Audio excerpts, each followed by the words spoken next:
नमस्कार साथियों, आज हम अलंकार में आगे बढ़ते हैं। पढ़ेंगे आपका यमक अलंकार। सबसे पहले हम बात करते हैं यमक अलंकार कैसा है। शब्द अलंकार है, अर्थालंकार है या आपका उभयालंकार। ध्यान रखना, यमक अपने आप में शब्दालंकार है।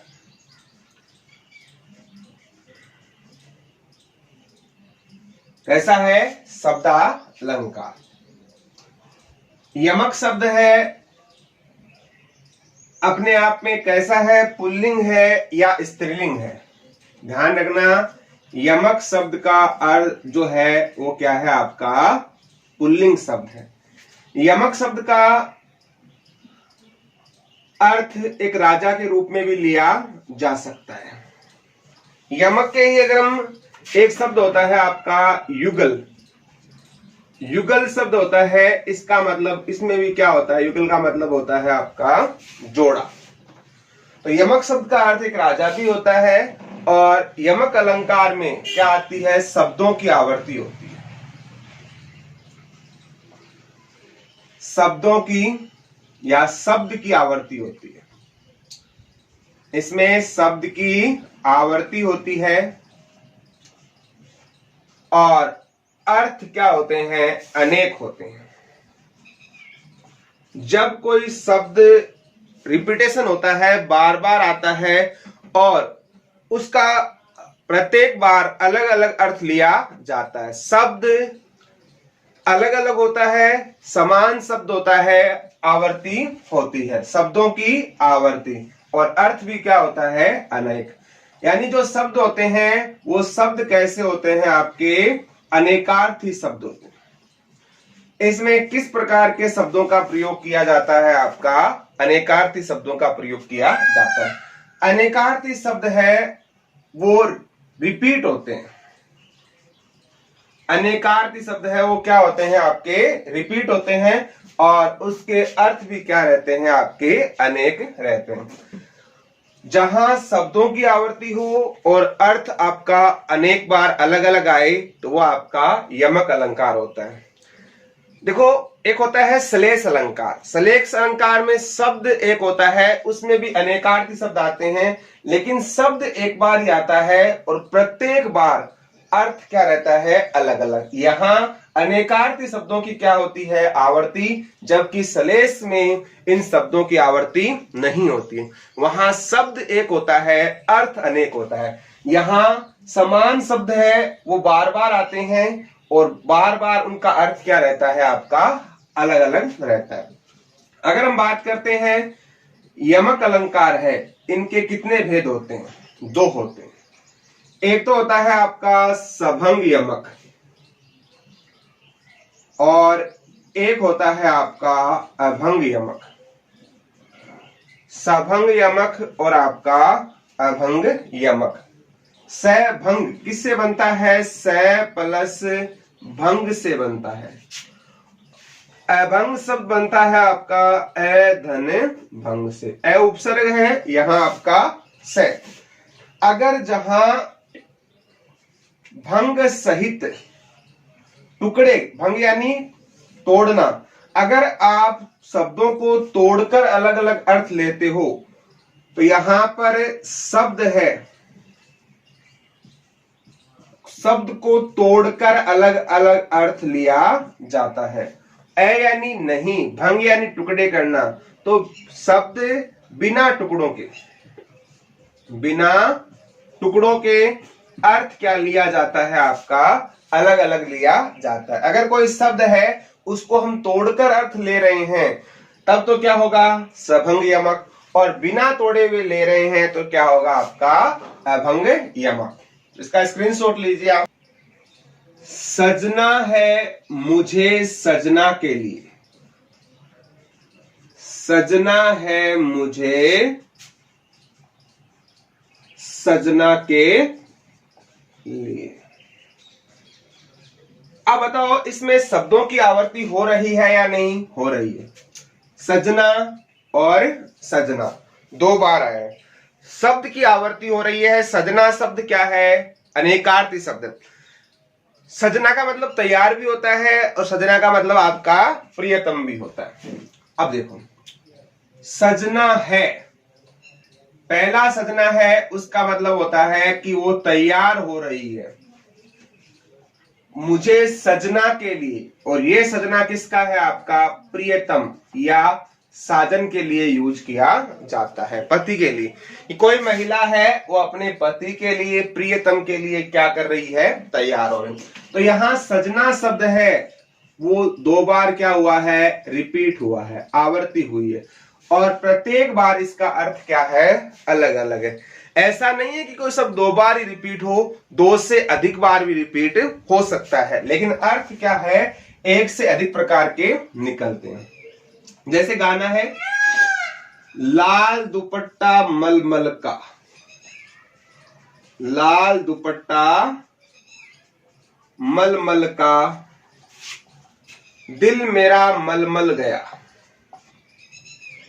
लाल दुपट्टा मलमल का, दिल मेरा मलमल गया। इसके अंदर कौन सा शब्द है जो रिपीट हो रहा है? मलमल और मलमल। क्या दोनों मलमल शब्द है उनका अर्थ अलग अलग है या नहीं है? है। देखो, लाल दुपट्टा मलमल का, तो यहां मलमल है वो क्या है? कपड़े का प्रकार है। जैसे कोमल जो कपड़ा होता है, मखमली कपड़ा होता है, या मखमल जैसा कपड़ा होता है।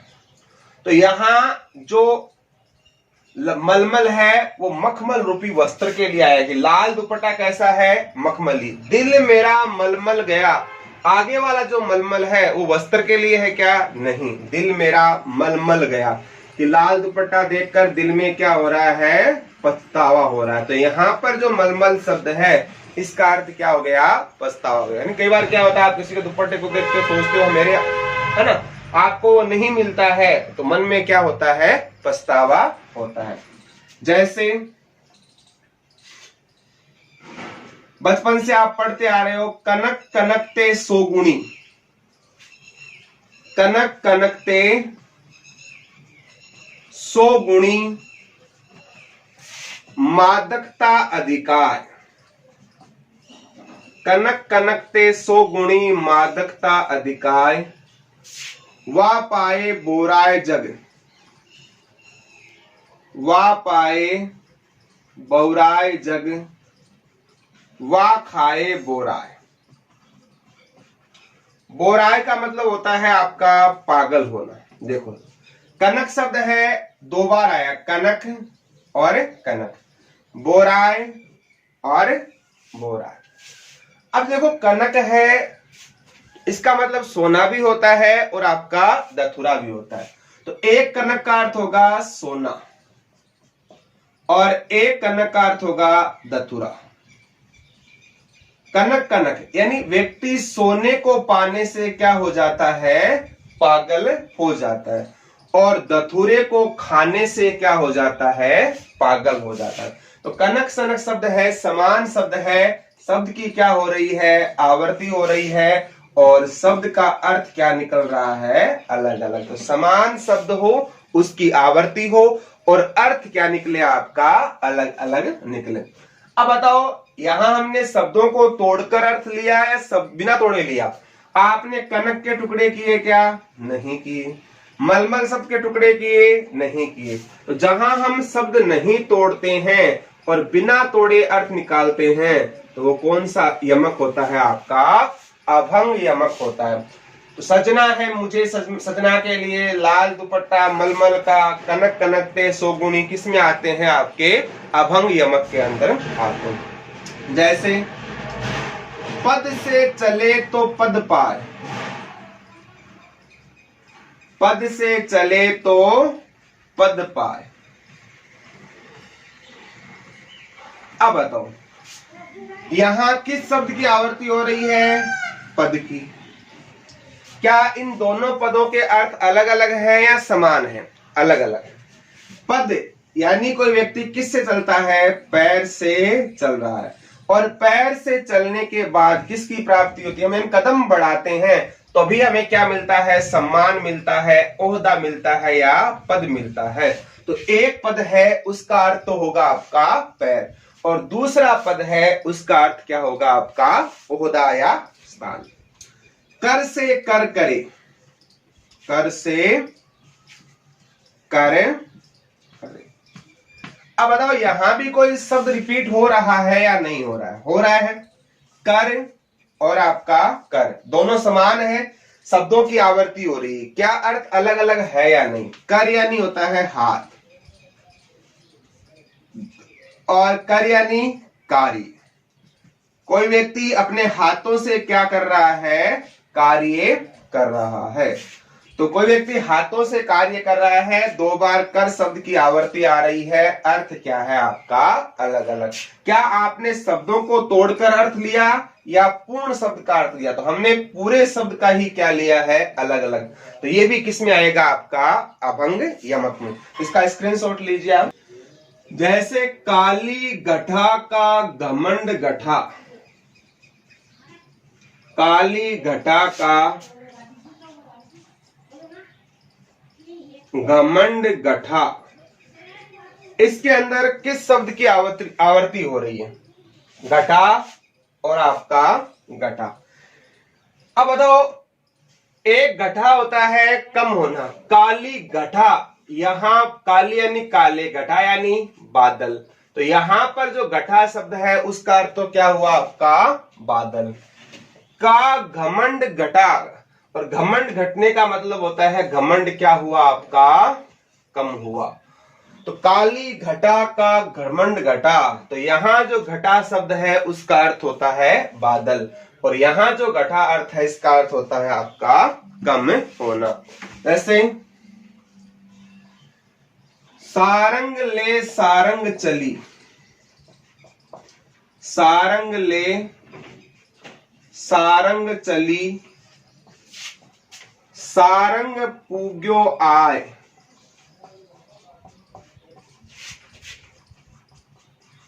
सारंग सारंग में धर्यो, सारंग सारंग में धर्यो, सारंग सारंग माय, सारंग सारंग में धर्यो, सारंग सारंग माय। यहां जो सारंग शब्द है वो कैसा है? अनेकार्थी शब्द है। सारंग के कई अर्थ निकलते हैं। अब देखो यहाँ क्या अर्थ निकल रहा है, सारंग ले सारंग चली। सारंग यानी घड़ा होता है। पहले सारंग का अर्थ क्या हो गया? घड़ा। एक घड़े को लेकर सारंग चली, सारंग यानी स्त्री। एक घड़े को लेकर एक स्त्री है, महिला है, वो पानी भरने के लिए पनघट पर जा रही है। सारंग पूग्यो आय, इतने में सारंग यानी बादल, और इतने में आसमान में क्या आ जाते हैं? बादल आ जाते हैं और वर्षा शुरू हो जाती है। सारंग सारंग में धर्यो, सारंग यानी होता है वस्त्र। वह महिला अपने वस्त्रों को उतारती है। सारंग में धर्यो, यहां सारंग का अर्थ क्या होता है? घड़ा। और वह महिला अपने वस्त्रों का परित्याग करके उस घड़े में डाल देती है और घड़ा मोंदा कर देते। सारंग सारंग मां, तो इस सारंग का मतलब होता है स्त्री, और इस सारंग का मतलब होता है आपका सरोवर। और वह स्त्री तालाब में नहाने के लिए चली जाती है। जैसे एक स्त्री है, पानी घड़ा लेकर जा रही है, अचानक बादल आते हैं, वर्षा शुरू होती है। महिला क्या करती है? वस्त्रों को उतारकर उस घड़े में डाल देती है और घड़ा मोंदा करके रख देती है और सरोवर में नहाने के लिए चली जाती है। जो ही वर्षा खत्म होती है वापस सरोवर से बाहर आती है, कपड़े पहनती है, पानी भरती है और घर लौट आती है। तो सारंग शब्द है उसके कई अर्थ निकलते हैं। जैसे एक और भी आता है, सारंग ले सारंग उड़्यो, सारंग ले सारंग उड़्यो, सारंग पूग्यो आय, सारंग ले सारंग उड़्यो, सारंग पूग्यो आय। जे सारंग सारंग कहे, जे सारंग सारंग कहे, मुख को सारंग जाए, जे सारंग सारंग कहे मुख को सारंग जाए। सारंग ले सारंग उड़ियो, सारंग ले, सारंग का मतलब होता है सरप। यहां जो सारंग है इसका अर्थ होता है सरप, कि एक सांप को लेकर सारंग उड़ियो, यानी एक सांप है उसको मोर है चोंच में लेकर उड़ रहा है। तो इस सारंग का मतलब क्या हो जाएगा आपका मोर, कि एक मोर है वो सरप को लेकर उड़ रहा है। सारंग पूग्यो आए, तो सारंग यानी होता है बादल। इतने में आसमान में क्या आते हैं बादल। और आपको जानते हो कि मोर की प्रकृति क्या होती है, बादल को देखकर बोलता है प्याऊ प्याऊ, है ना। तो जे सारंग, अगर मोर सारंग कहे प्यू प्यू करता है, मुख को सारंग जाए, जो उसने मुख में सरप पकड़ रखा है वो क्या हो जाता है, छूट जाता है। तो यहां पर सारंग शब्द के कई अर्थ लिए गए हैं, तो ध्यान रखना ये किस में आता है आपका यमक अलंकार।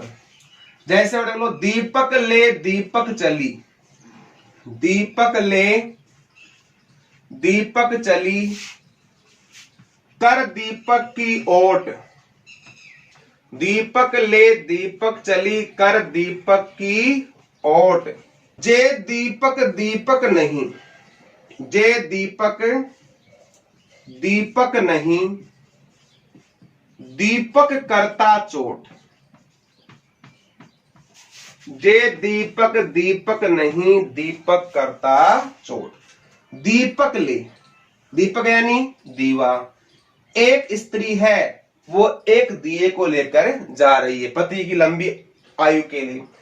कर दीपक की ओट, दीपक यानी जो स्त्री है उसके साड़ी का जो पल्लू है या पर्दा है, तो उस महिला ने उस दीपक को क्या कर रखा है, पर्दे में, पर्दे की ओर कर रखा है। तो दीपक यानी होता है दिया, इस दीपक का मतलब हो गया स्त्री, और इस दीपक का मतलब हो गया पर्दा, कि एक स्त्री है दीपक को लेकर पर्दे की ओट में ले जा रही है, हवा के झोंके से वो दीपक बुझ नहीं जाए।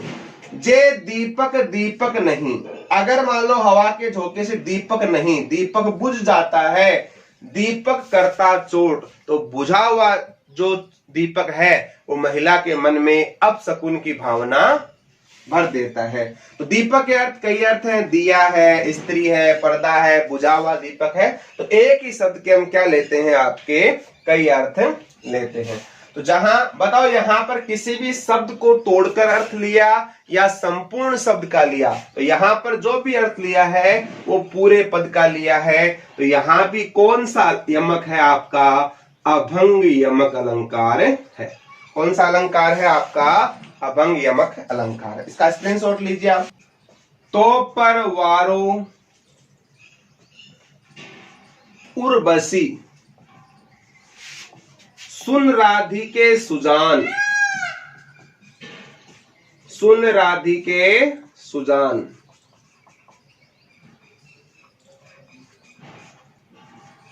तू मोहन के उर्वशी है,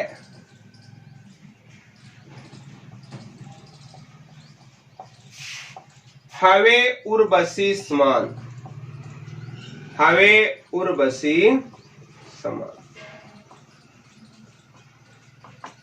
तो पर वारो उर्वशी, देखो देवराज इंद्र की जो अप्सरा है उसका नाम भी क्या है, उर्वशी।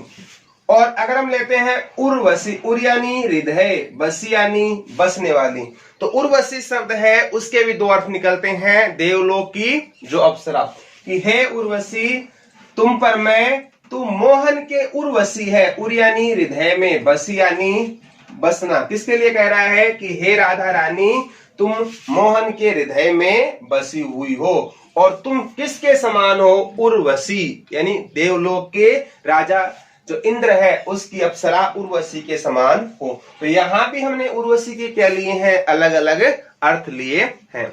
तीन बेर खाती थी, वो तीन बेर खाती है।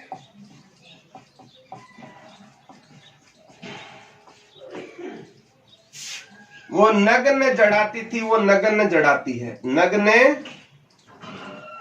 जड़ाती थी, वो नग्न जड़ाती है। तो वो 3 बेर, 3 का मतलब होता है 3 समय, वो पहले 3 समय भर पेट कर भोजन करती थी, यानी 3 बेर का मतलब 3 समय।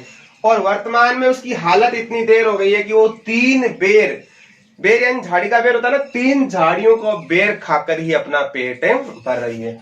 नग्न जड़ाती थी, और पहले वो अपने जो वस्त्र होते थे उनमें नगीने जड़ाती थी, आभूषण, और आजकल वो नग्न जड़ाती है, यानी नग्न रूप से घूमती फिरती है।